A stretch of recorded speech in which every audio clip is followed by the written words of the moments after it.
Hi friends, ఇప్పుడే డిండిలోకి enter అయ్యాం మేము. ఇక్కడ మీరు చూడాలనుకుంటే పెద్ద సాయిబాబా టెంపుల్ ఉంటుంది, పక్కన పెద్ద స్టాచ్యూ శివుడిది ఉంటుంది. సాయిబాబా టెంపుల్ ఇదే చూడండి.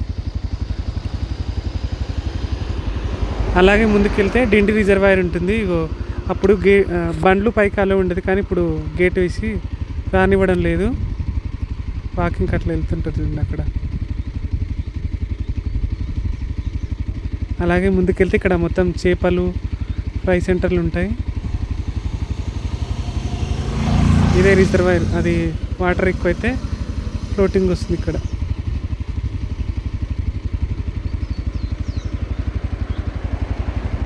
ఇది దాటి కొంచెం ముందుకు వెళ్ళగానే బంగారమైసమ్మ దేవాలయం ఉంటుంది.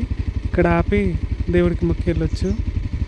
కొంచెం ముందుకెళ్తే మనకు హరిత హోటల్ ఉంటుంది, తెలంగాణ రాష్ట్రానికి సంబంధించి. ఇదే హరిత హోటల్.